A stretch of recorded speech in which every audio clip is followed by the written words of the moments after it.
Have you thought about going back to school to better yourself or enhance your career, but things are holding you back? We have Kristin Abell in studio today, and we will find out why and how she made the leap forward. A surgeon posts his first tweet and instantly gains thousands of followers. We will explain in today's positive story. A fun fact about honeybees, some bourbon, a good cigar, and much more coming up on this episode of The Pork Pie.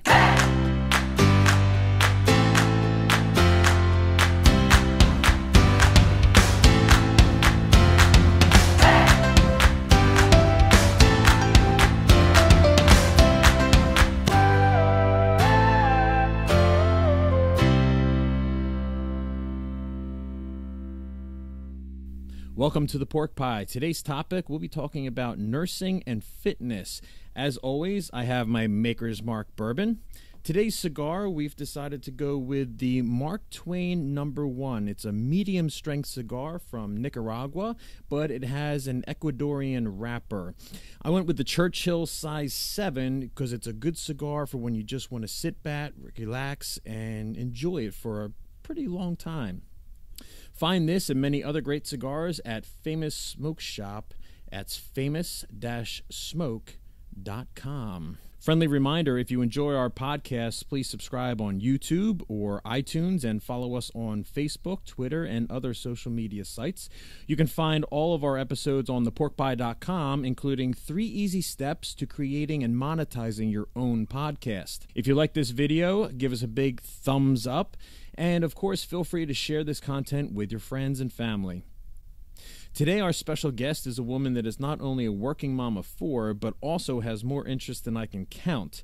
She's also currently enrolled in a nursing program to better herself and her career. Please welcome the always upbeat Kristin Abell to the show. Say hi to all of our listeners, Kristin. Hi, guys. So, Kristin, I just want to start by asking, what's your story? My story's kind of big and long, but basically I just want to have fun with life. I have kids, I'm in nursing school, and if I'm not doing stuff all the time, I feel like I'm just bored. So I'm always looking for positive things to better my life, just to have a good time. Well, that's pretty interesting. So what are some of the other things other than nursing and fitness that you enjoy doing? I enjoy pretty much about anything. I like to do fun stuff like I'm always wanting to do camping, skiing. I just tried out snowboarding for the first time.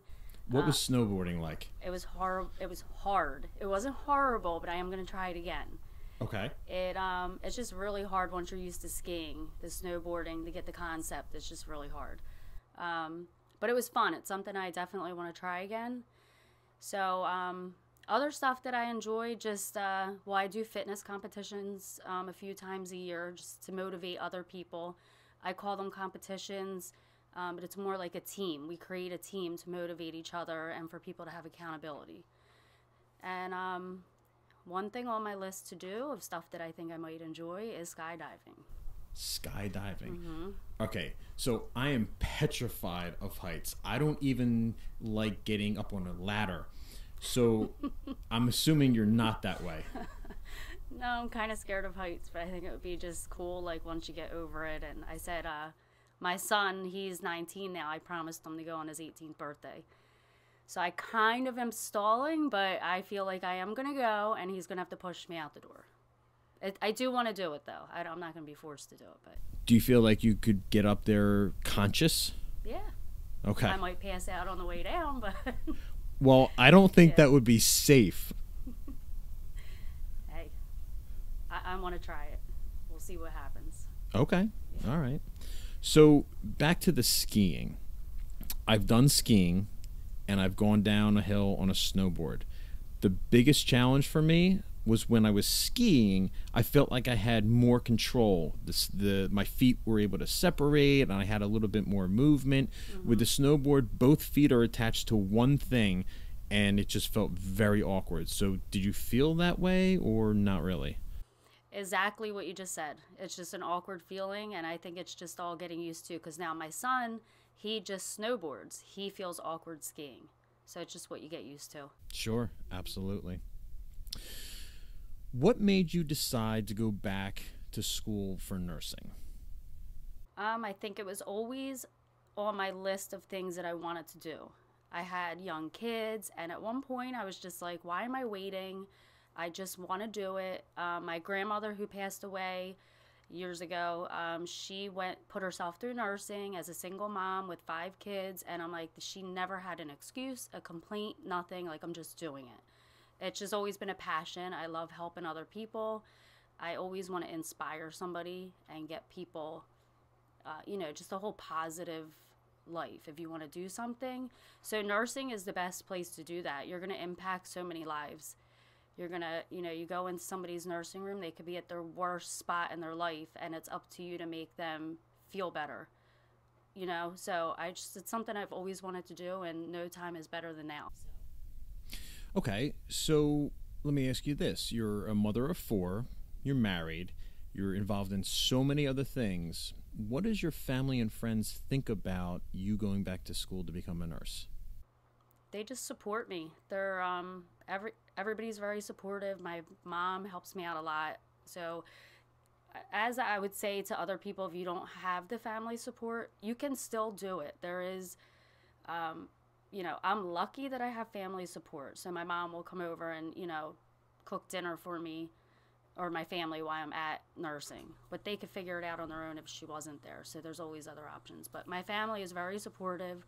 The kids don't complain. They know that I have a goal and that there's nothing that's going to stop me from reaching it, and they're excited for me. Excellent. Excellent. So some women who are already working, have a family and a home to take care of, but they have thoughts of going back to school to better themselves or advance their career. However, they find countless reasons not to do it.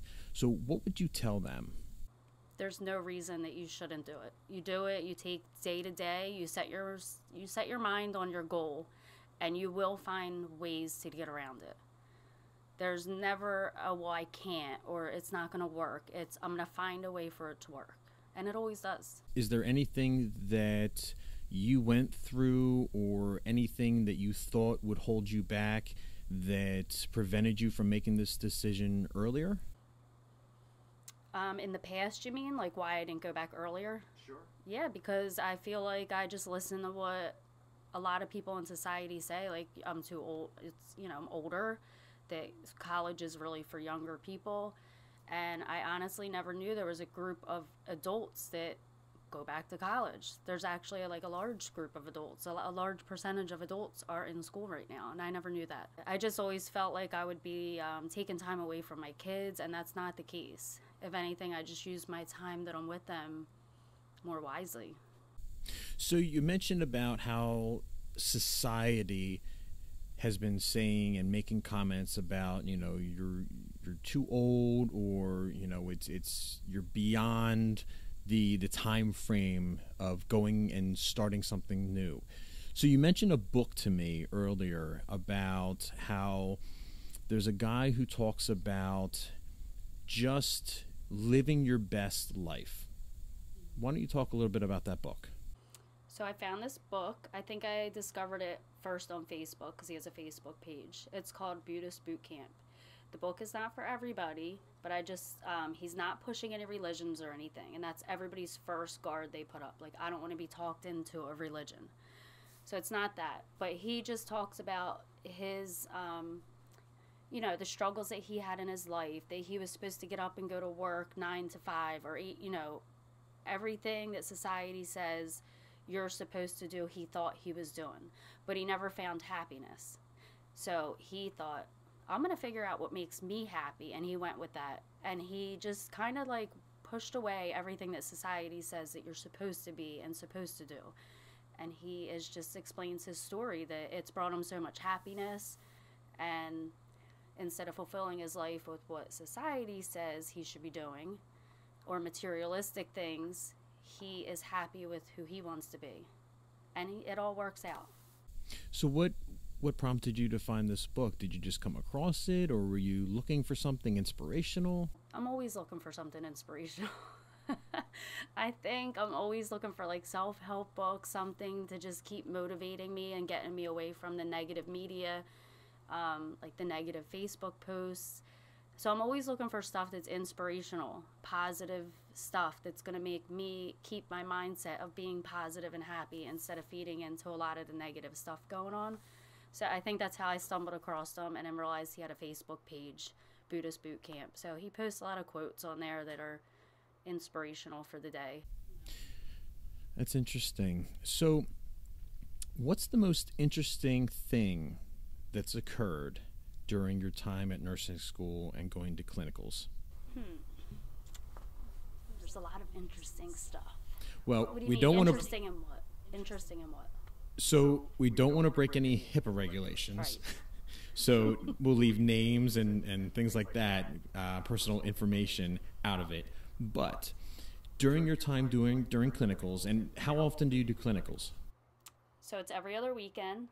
Last semester was 20 hours a weekend. This semester coming up will be, I think, 14 hours a weekend, 7-hour clinical days. So, yeah, and it's for the whole semester. So we spend a good amount of time there. Okay. So during your clinicals, or during your time going to class, or the times going to class and coming back from class, any interesting stories you can provide? Well, without breaking HIPAA rules, I think in general, I just can't get over that the way, people let their bodies just, it's really crazy when you get in there and you see how people treated their bodies all these years. And I mean, people have big, gaping wounds that won't close, and you could see into, the bone and everything. And it's crazy to me. And I'm like, wow, this is all just because, you didn't. Not that people don't care enough. It's that I guess a lot of people don't have the knowledge, or they feel like they don't have the like the will, to the motivation to do better for themselves. So that is just, I can't say one particular story. I've seen a few wounds, and I think that's really like interesting to see that you can look at somebody's leg and see inside, and it's just this big wound. So it's kind of crazy.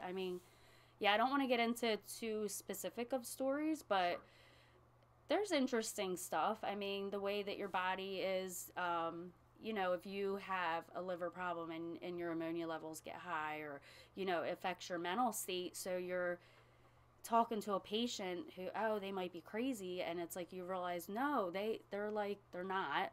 Like, you just need to figure out what their problem is. And, so it's interesting. There's so many interesting things with the way your body works, and the way that you can harm your body or do good for your body. So yeah. Now, going back to my prerequisites, this might motivate someone. When you said there's like a block in the way, of getting to your goal, the most interesting thing that I ran into is when I had to get a tutor that I paid probably like $600 for to get over that hump. And that was one of my, going back to that was one of my, things that I thought, I'm not going to get past this class. I'm not going to go. And he came out to my house. He was an interesting character, let me tell you. So you had to go out and get a tutor because it's been a significant amount of time, not a significant amount of time, but it's been a good amount of years since you probably were in a classroom before, and probably you had to take some basic courses again, mathematics, history, science, whatever. So other than the tutor, because I'm sure he helped, but what were probably the most difficult types of classes or difficult things to get back into that, what some people call that classroom type mentality? For me, it was the religion. What I had to get the tutor. I've never been the church as growing up. I was never a religious person. Not that I'm against it or for it. But it was just really difficult for me to understand some of just the basic concepts of it, so I couldn't get over that. That was by far the hardest class that I've taken. And to some people that might sound silly, like you would think I would say, chemistry or one of those, are out, like one of the mathematics class, but religion, yeah. Let's talk about some of the fitness stuff that you're involved with. I am constantly getting invites and seeing you create new fitness goals and groups on social media like Facebook. tell me about some of the things that you're doing and some of the things that you're getting involved in from a fitness perspective. Okay, so years back, I just thought, okay, I really want to get in shape. And I know accountability is a huge thing about keeping in shape or keeping up with any workout routine. So I started these fitness groups. The first one was The Biggest Loser. The winner would win, you'd pay a certain amount of money to get in. We had some gyms donate time and, give discounts on passes and stuff to get us through. So that worked out good. The winner got, a couple $100. And since then, I'm like, oh, that was kind of cool, to see people really, get healthier and better themselves. And it was just very rewarding. So since then, I've set up smaller challenges sometimes. And the group becomes just such they encourage each other. It's a team. It's really awesome. Now I do it on Facebook. The first one, I wasn't on Facebook, so I didn't. But so people can talk back and forth. They can swap ideas. They can encourage each other. We share what our biggest challenges are and help each other over that. So right now we're just doing a small 30-day one. I'm actually not letting people do their own routine. I'm not telling them my workout of what they have to do. We're following a girl. She calls herself Betty Rocker. She's really cool. Betty Rocker. Yes. Okay. She's pretty awesome. She's super upbeat and positive, and she makes you feel like you're just working out with her, just like a buddy, and it's awesome. So people seem to like her. Okay. So who are these people that are getting involved with the group, either on Facebook or off Facebook? Are they family, friends, or just strangers, or a combination? A whole mixture. I've made new friends through it, of people that just joined our group, and I'm actually going to one of their birthday parties today, so she's very involved in the Facebook fitness group. So anybody, there's a wide variety. Friends, family. If somebody's not on Facebook and they hear about it, they will text me. I'll text them to keep them updated. So we'll make sure we provide your email address so that people can contact you if they're interested. We'll also put the link up to a few of those groups that you're involved in on Facebook, so that if they feel they're motivated to get involved, we can certainly let them know where to find you. Okay, so I do not work out. The extent of my physical activity is playing men's softball in spring and summer. So if there's any listeners out there that are like me, that are not very physical, they don't do a lot of exercising, and they really struggle to get any kind of motivation to do that or get past that first boundary that keeps you from doing that, what would be some motivational or inspirational things that you would say to them to kind of get them motivated? Well, first, you do work out, 'cause softball, I feel like that's a workout. So if that's your workout, that's great. You're getting out, you're moving, you're not sitting on the couch. So that's good. For somebody who is more sitting on the couch, not really getting up, first they have to kind of want it somewhere in their head. They have to kind of be like, yeah, I don't like this, I want to get in shape. They have to kind of have a little bit of want in there. I tell my people, you have to literally force yourself the first day or so. Definitely the first day. If you're having trouble with motivation to get up, that's me. I have to force myself I feel like I'm peeling myself up, I have to go work out. And it's, after that, it felt really good to work out. You might have to force yourself the next day. If you have your goal, you're not going to get to that goal unless you get up and do something. So you just have to keep that in your mind. And it is a forced thing sometimes until your body gets used to it, until you know how good it feels afterwards and you see results, then you more want to do it. So when you say you have to want to do it, what would you say to somebody that maybe society considers them to be a little overweight or, even obese, and they actually feel extremely comfortable with themselves? They're very okay with their body, and they don't feel like they want to go out and do anything physical. All right, well, body image is completely irrelevant to me. It's not even your body, it's your health, it's your body. So yeah, you can look good and you could be heavier, but get out and walk a little bit. Like, your body needs that. You can't just sit.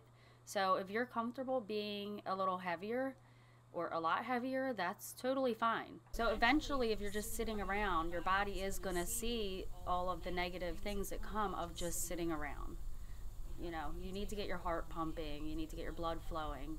As you get older, your body's just going to deteriorate and start shutting down, and you're not going to live a happy retirement age, you know? Sure. So it's not about body image. Okay. Good to know. Okay. Who would you say, because you've talked about nursing, you've talked about going back to school, you've talked about all the fitness stuff, you've talked about having very supportive family, including your parents, your children, your husband. Who would you say is your role model? That is a tough question. I would have to say my mom.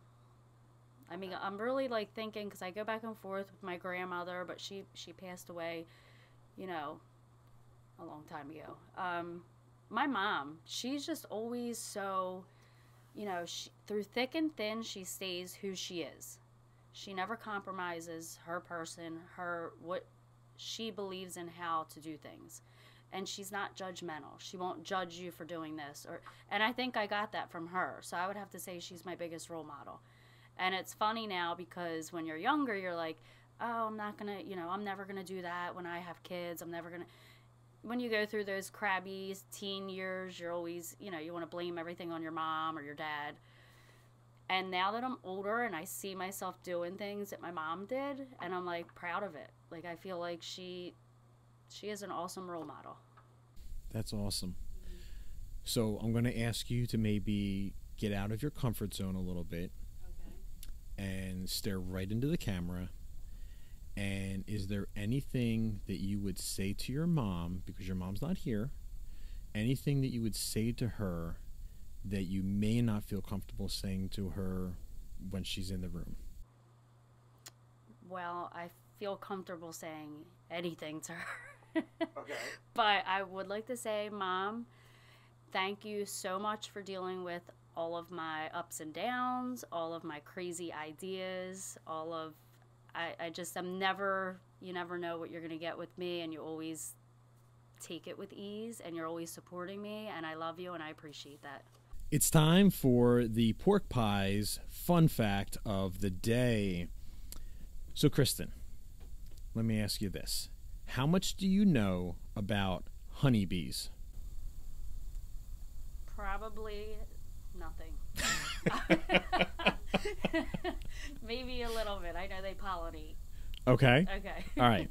So today's fun fact is about honeybees. So since you know nothing, this is probably your first fun fact about honeybees that you can go and share with everybody.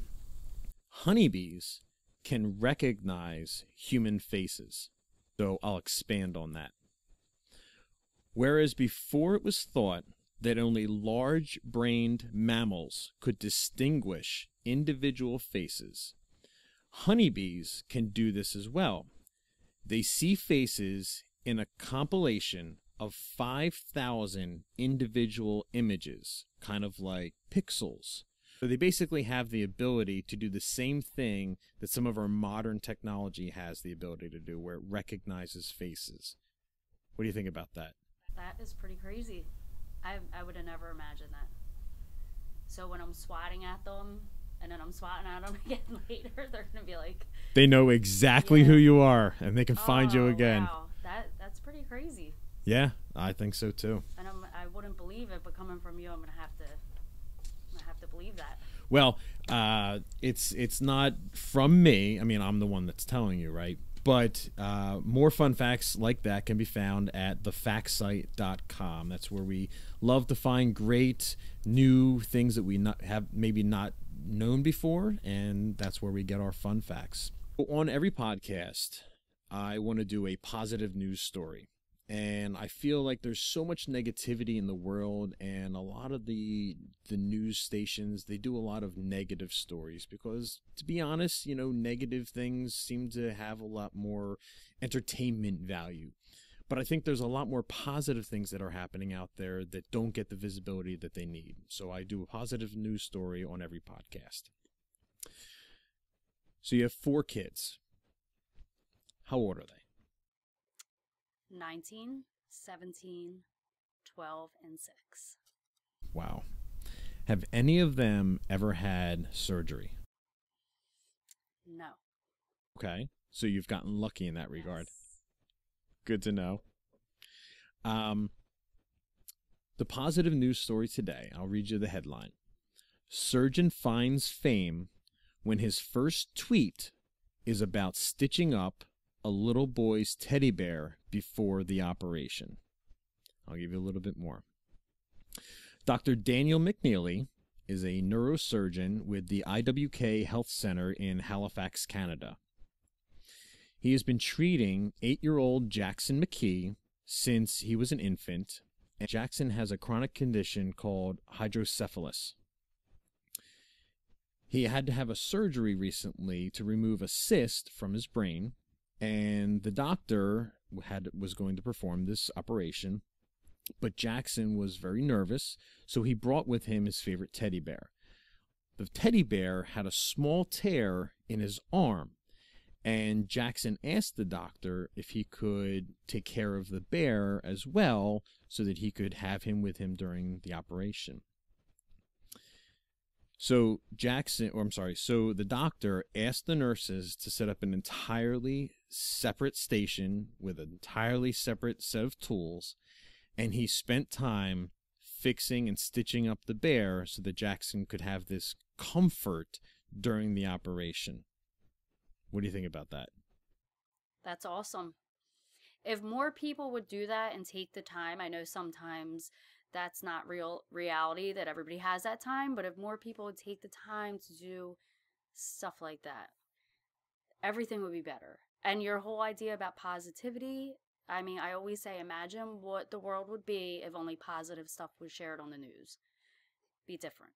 So yeah, if everybody would just take time to do little things, I mean, that little boy was probably so scared, and all the stuff he's been through, that probably made a huge difference in his day. He's always going to remember that. I think so.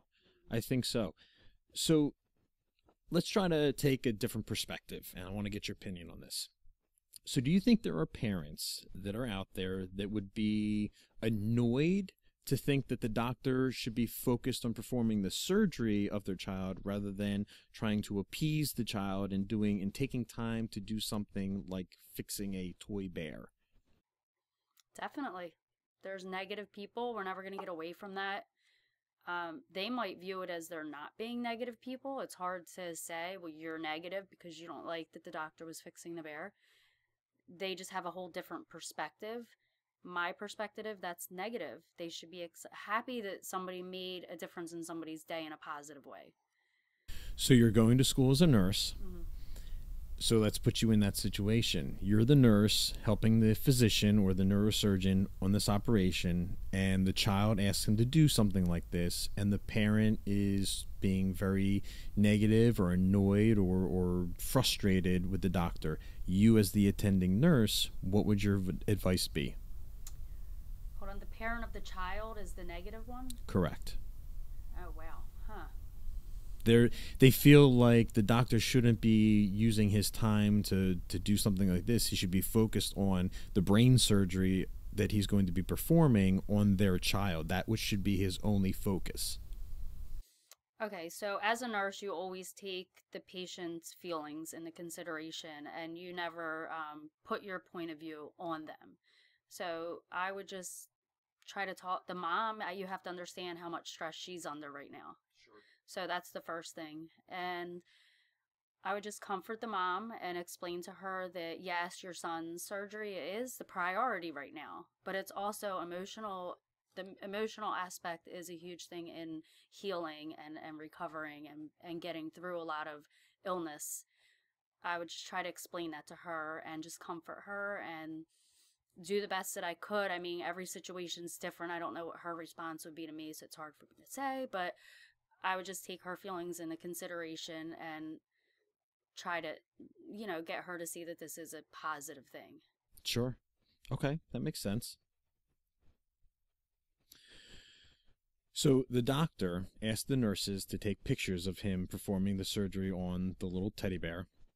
And he decided that this would be a great opportunity to jump on Twitter. So this was his first tweet. He posted a picture and he posted the quote saying, "Patient asks if I can also fix teddy bear just before being put off to sleep.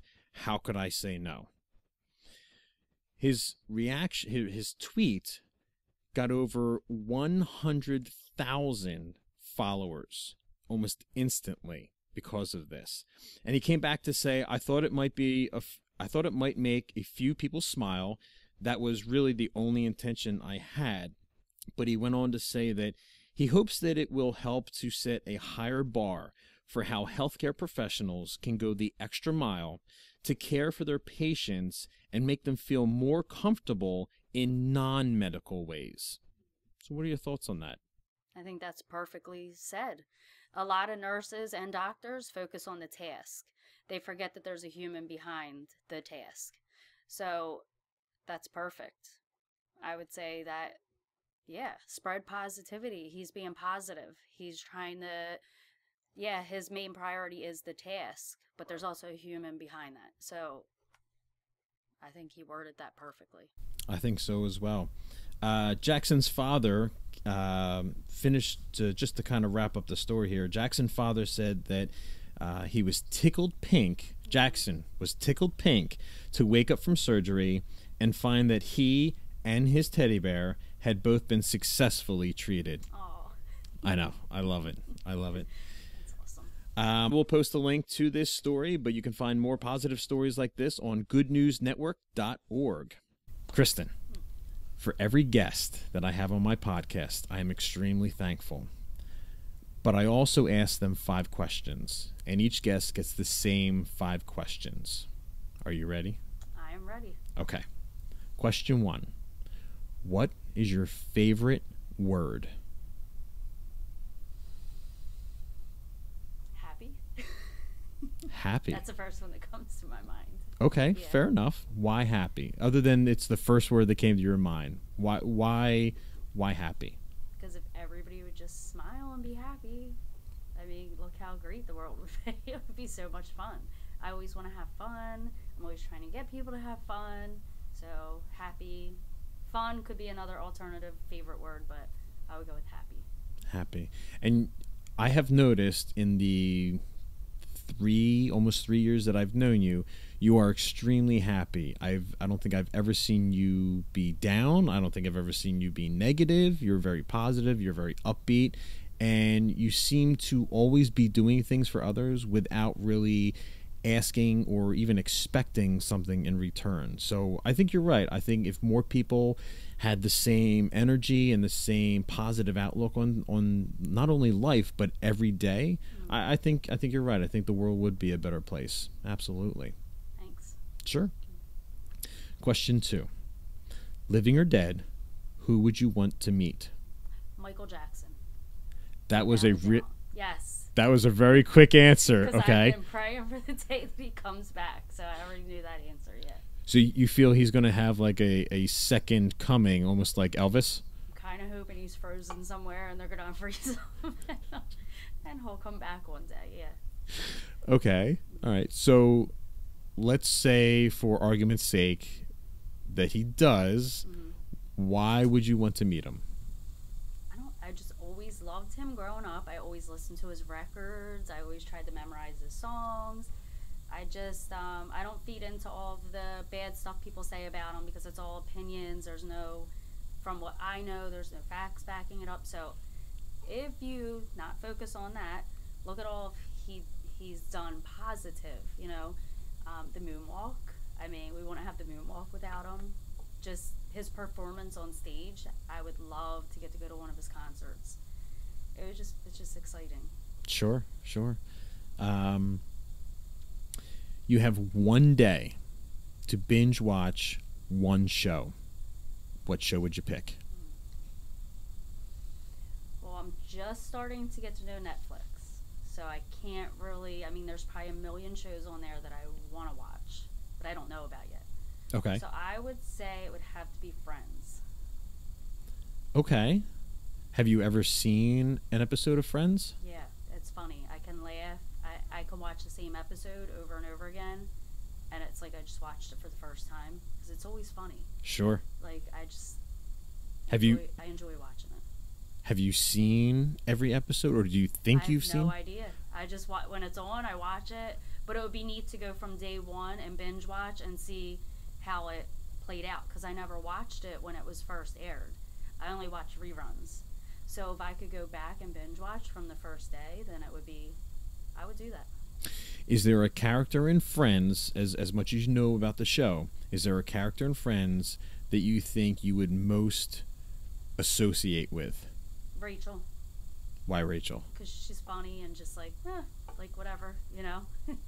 Gotcha. Monica's a little uptight. Phoebe's a little out there, you know. Do you think there are some people that you're close with that would think you're also kind of like Phoebe, a little out there? Possibly. Okay. All right. Just keeping things real. You have to keep things interesting. So. That's true. That is true. That would be a compliment if somebody thought I was like Phoebe. There you go. Okay. If you could have one superpower, what would it be? Oh, that's a tough one because I want to go back to the happy thing again, and I don't want to just keep pressing on that. So a superpower, I think it would be to fly.